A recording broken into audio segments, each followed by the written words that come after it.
So, boys and girls, please give a very warm welcome and welcome to the show. What a pleasure, Simon Pegg. Woo. Thank you very much Good for that morning. lovely round of applause. Very smart for a radio interview. It's very Well, impressive. it's not though, is it? It's all on camera these days. You used to do radio and you'd just be heard, and now they're all filmed. So that's television, isn't it? Yeah, very It's true, a bit. yeah. We used to be able to just turn up in like tracky bottoms, but Yeah. they have ruined it. Well, this is a bit like the film, isn't it? It's It's a very blight on society, is what it is. It is a blight. I mean, congratulations on one of the most spectacular films I think we've ever seen. That was pretty, being a part of something like that. Yeah. When you were filming that, are you aware? Do you have any idea how that's going to look, or is it very? You know you're on screen? something that's going to be big, and if it's a Spielberg movie, you know it'll be big in a magical way. I wasn't really prepared for just how spectacular it is, because the Oasis, which is the virtual world in the movie that the characters sort of go into, was obviously all created after the fact. We shot all the kids that did the performance capture. They did it in a little grey room, it's a studio, and you're wearing a kind of onesie, and you have props that are wireframe. There's nothing to look at. You can look in the VR helmet and see the set actually nowadays, Can which is you? interesting. Yeah. Wow. But it's not until you watch the movie and you're just sat there being utterly, wowed, that you realise just how epic it is. How soon after filming it is that? I didn't even see it. I mean, I saw it for the first time on Monday. I saved it for the premiere so I could watch it with my Wow. family and Wow, stuff, right. and which is always nice to do, because premieres kind of like work, really. They always seem quite glamorous, but it's work. So it's nice to actually have something to look forward to. Sitting down and watching the film is always fun. So I hadn't seen it until then, Right. And do you sit there and just going, "I'm in this film. This is really great." Yes.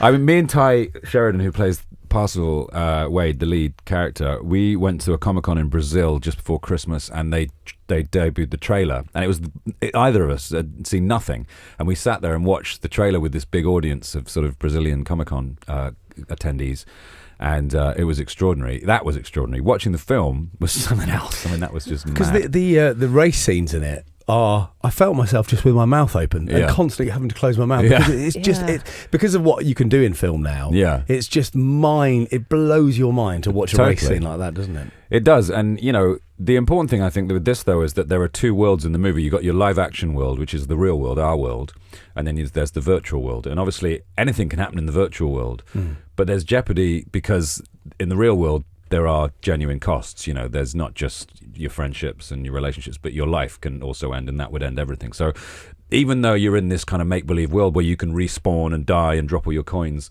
there's still danger going on because this big corporate company is... and that's become very real for us, because of the Cambridge Analytica scandal. It feels very topical. It's for very the film. topical. It's really handy time. Yeah. It does I make mean- you sit and think, because you watch that film, and especially in the first 15 minutes, apart from the fact I was sitting there thinking, how do you come up with this kind of scale of idea? Yeah. It's just incredible. But also you suddenly go, this is kind of a fantasy film, and then you're like, no, it's not really. Well, for starters, I don't feel like it's particularly out there as a future idea. No. I mean, I think we will be there. We'll get to a point where we can interact physically with virtual reality, and when that happens, everyone's going to be in that realm. If the present isn't as fun, then that's where they're going to be. But social media is kind of like that now. It's a place where we go and we project a version of ourselves, which might not necessarily be who we really are. It's kind of who we want to be, how we want to be seen. We spend a lot of our time looking at it, probably more than we should. And there are people that are harvesting our data in order to market to us and sell us things and monetize, what should be a sort of free, happy place. It does suddenly feel like, I keep thinking, I think it would be for the greater good and for civilization now if Facebook just collapsed, if it just shut down. I think we need to limit it somehow. How do you feel about social media? Are you on any of them? Or? No, I'm not. I have an Instagram which is very quiet and private, and I only have my family on it, so it's a way of just keeping in touch and sharing pictures and stuff. But I don't do anything else. It's a weird one, it gives us a false impression of connection. But at the same time, it isn't evil. I mean, it's nice to be able to, catch up with old friends, but it's wrong to assume that it's in any way real in terms of the connection you make. You can you can feel like, oh, I saw my friend last week when you didn't. You haven't seen them for years. It's just that you saw them on holiday pretending they were having a good time. Yeah. But you're talking about family. You've got a daughter. Is she 9 or 10 She's years 8. old? 8, sorry, I beg your pardon. Did she go to the premiere with you to the film? She did. She sat next to me. What did she needed a wee for 2/3 of it, but she couldn't leave her seat because she was just like so into it. Yeah.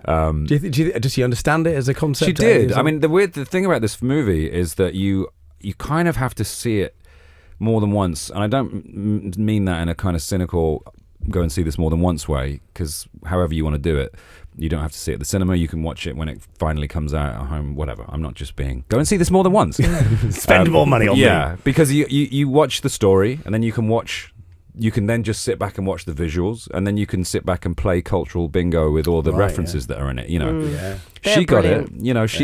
She didn't know half the references, because obviously the Oasis is created by a man who lives in the past. He's obsessed with the 80s and 90s, and because of his obsession, all the kids in the future are into 80s culture. That's the kind of story. So she didn't get a lot of those references, but there's also a story there about people fighting a big corporation and the things that you don't need. And to she have got any that at 8. She got that because I've got an 8-year-old daughter, and first thing I thought when I left there was, would she understand this? Would she enjoy this? Is it too scary? But no, obviously not. I think it was on a purely kind of visceral, sort of fun and exciting visual level. A kid of that age would have a blast with it. In the Oasis, like you say, because if you haven't seen the film, you can create your own avatar, so you can be whoever you want to be. Yes. Who would you be have you thought about? If you could be anyone or anything, any kind of character, from, anything. Well, you can culture. create anything, can't you? Essentially, me and actually, funnily enough, I was asked yesterday about what world I would live in if I could, and I gave the same answer as Steven Spielberg did, which was "It's a Wonderful Life," which is a beautiful film with Bedford Falls, which is a little black and white American town where it's always Christmas. Yeah, it's a nice place to live. I'd be George Snow's Bailey. a bit too much there, but George Bailey. But George Bailey is a wonderful man, so that is a good. There was no social media then. No, not at all. If you could jump into another game, like an old game that we always used to play when we were kids, which one would you jump into? Maybe Treasure Island Dizzy on the Amiga 500. Is that what you excelled at? Did you have one that you were like, that's I remember my game? I used to play on the Super Nintendo Star Wing. That was great. It was like a fox that flew a sort of polygon. Is that the SNES? That's SNES, isn't it? Yeah. Half-Life, that was always my ultimate favourite, which is a weird kind of future dystopian multi-dimensional monster kind of walk thing. Sounds dark. Everybody's frowning, by the way. Game? I know. I liked Pitfall, which was really basic. Yeah, that's a classic. Yeah, is that a classic? Right, okay. I used to be really into that. And obviously Street Fighter and Tetris. Yes. They were good ones. I was very excited when Parzival in the movie throws a Shoryuken Street Fighter 2 move. Yes. Yeah, that was very cool. Yeah. What's the game? Maybe it was a Hadouken. I don't know. Anyway. What's the game that the kid that my daughter's obsessed with the block building when you build Minecraft? Minecraft, of course, it's Minecraft. I play that with my daughter all the time. It's great. We spend hours doing that together. If you're worried about your kids playing computer games, play with them. That's my advice, because you get to kind of interact with them then. It's not like they're just buried in their game. And with a game like Minecraft, you get to do stuff together. We build little houses together. We built a scale replica of our own house in Minecraft. Did you really? Yeah, it was amazing. I've never really understood that. No, my Evie loves it. But we went to a shopping centre recently and they had a VR version of Minecraft. Oh wow! So she got into it and they put gloves on and the goggles on. She just loved it. Does she watch YouTube videos of people? Yes. So does mine, that needs to stop. I think that frightens me. No, that's because. I don't mean to, I'm not going to be rude here, but that's because I'm you're old. I know. No, but don't people watch on YouTube? And you're not old, you're young. But I mean, that's what kids... I mean, I've taken Tilly on the set of most of my films. She's met everybody, and she's most impressed by people on YouTube. Miranda Sings, Stampy Longnose, Dan TDM, Lizzie, LD Shadow Lady. These are her heroes, you know. She'll sit and ignore Tom Cruise all day long, but if she met somebody from YouTube... How did he take that? But he loves it, because he loves kids, so he's like, hey, look at me, come and play with me. Like, shut up, Tom, I'm on YouTube. She called him the blanket guy for a long time, because I told her I had to go do a film with him, and I was going to be away for a bit of time, and I said, I've got to do a film with Tom Cruise, and she said, who's that? And I said, "Oh, do you remember we got that nice cashmere blanket last Christmas? He got us that." And she went, "Oh yeah, the blanket man." Brilliant. So that was him to her for a while. Oh, nice cashmere. So he does good gifts, Tom. Yeah, he does actually. Yeah. Oh, he gave you the gift, so. or the film enabled you to buy the gift? No, he gave us. Oh, he gave you the Christmas. gift. Oh, nice. Yeah. So with that, with talking about Tilly, sorry, but I know people love to talk about their kids. Yeah. Would you encourage her to go into the same career you've got, or your wife's got, or would you? I would encourage her to do whatever she feels she wants to do. And my kind of advice to her and to everybody always is, when you're a kid, is find the thing that you love to do and then try and do that for a living. So whatever she decides she wants to do, I'll try and encourage her as best I can. If she does want to go into this business, I'll be able to, obviously help her through it a little bit. But I was very encouraged by my mum and dad when I was a kid, and I've always sort of credited that as the reason why I managed to end up doing it. Because I always felt like I could. And that's half the battle. Were they in the similar industry? No. I mean, my mum liked amateur acting. That's kind of how I discovered it in a way. My dad was a musician, so but they just encouraged me because that's where my sort of proclivity seemed to be. Obviously, you've worked with some super impressive people. What was it like working with Spielberg? I heard he's quite huggy. Is Very he a hugger? huggy. Is he? But I am as well, and I also tend to follow him around like a puppet anyway, because I love him literally. And he's responsible for so many of my favourite movies, and so I'm always going, "Stephen, come to me, hug me." But he's a lovely man, a total genius, very, very sort of unassuming in some respects. And yet all his stories are incredible sort of records of film history. Because he does that a lot of storytelling. Well, yeah, and it's not because he's like, listen to me. That's just his life. And so, he'll drop into a story about Stanley Kubrick or making Close Encounters or Jaws or something in between shots, and you'll sit cross-legged on the floor and listen, And he's just a marvelous person and an incredible creative. Just to watch him work is inspiring. Is Tom Cruise quite huggy? If he gives blankets, I get the impression fist he's bumpy. Tom is. Yeah, he's more of a fist bumper. I'd take a hug, sure, now and again, like on a leaving perhaps, but after a good take, definitely a fist bump. Fist bump kind of guy. Spielberg seems a sort of like you'd love to have as a granddad. Yeah, totally. Well, he does look very friendly, doesn't he? He looks like he won't be too intimidating. He kind of is now, Now he's older and he's got his little flat cap on, as opposed to his baseball cap, which he was famous for in the sort of 70s and 80s. And he dresses very well. And he feels like a cool granddad. Is he the most impressive person you've worked with? Is there anyone you've just sort of stopped in your tracks and just been... Probably him, yeah. I still get that. I've known him for 10 years now because we did Tintin in 2009. So nearly 10 years, and I still get that frisson of sort of wow whenever I see him, just because it's him. He's so significant to me as a film lover. Some of his films are the most formative films for me ever. So it's incredible to be around him. How's life different? Because I like to think you're still the sort of bloke you would just see in a pub in Gloucester and you go and have a beer with.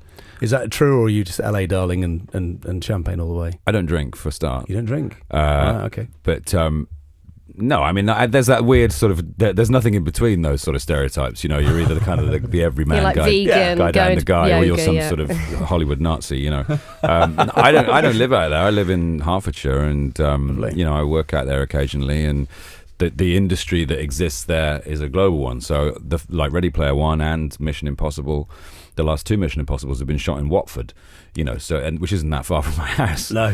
So, and also I try not to, involve myself too much in all this sort of surface aspect of work, because otherwise then you become famous for something else, Has there been any, obviously you've worked on some incredible film sets, has there been any things that you've like sort of, Stolen. half-inched, and taken home? And I'd like to think your house is just full of, I tried to steal BB-8 from the set of Star Wars, right, but he made me look pregnant. Yeah, that's a pretty big one. Yeah. No, occasionally you can. I think I've got a few little Star Trek badges and stuff from hither and thither.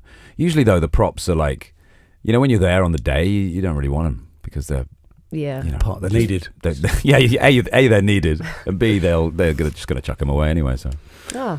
Who did we interview recently? Who had Nicky Wire from the Manics? He nicks flannels from hotels, not towels because he thinks that's genuine theft, but flannels. A flannel is okay. Yeah, but he's got I don't know if a flannel is them. okay, to be honest. That's I still great. think that's a little bit. I don't think a flannel's all right to steal from a hotel room. I mean, is anything all right to steal? That's the big question. Yes, the miniatures, without a doubt. I'd always take those. That's not stealing because they're kind of they're complimentary. True. It's not a complimentary flannel, or is it? Maybe light bulbs. That could be That's one. Really if you're really taking it seriously, you might get away with that. I'll take this 40-watt one. The essence of the room. Well, Simon, what an absolute pleasure. Listen, if you're listening now and you haven't seen Ready Player One, I'm going to take my 8-year-old now. Now you've given me advice. I should take absolutely. It's interesting to watch a child's view of it as well, because it is, for a kid who doesn't get the kind of social, cultural, referential side of it, it's just an amazing spectacle. And her little face was a picture. I don't think she'd ever seen anything like it. And I did love the way the film, it started off, I was kind of scared because I thought this is the future, but luckily the end, well, I don't want to give anything away, but you don't, there's hope there's hope, that's the word I'm going for, not like, depressing or anything. What a pleasure. Simon Pegg. Thank you guys, thank you very much. Virgin Breakfast with Sam and Amy.